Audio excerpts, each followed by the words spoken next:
In today's video, I'll show you how to remove someone from Slack quickly and safely. Don't forget to like and subscribe for more helpful tech tips. First, open your web browser and go to slack.com. Log in using your email, Google or Apple account, whichever is connected to your workspace. Once you're in, select the workspace where you want to remove a member.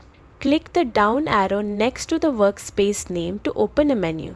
Then choose Manage Members. Here you'll see a full list of everyone in the workspace. Scroll to find the member you want to remove. Click on their profile and then select Deactivate Account. This removes them from the workspace and ensures they no longer have access to channels or resources.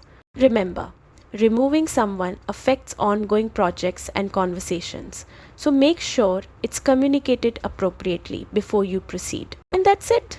You have successfully removed a member from Slack, helping keep your workspace organized and secure.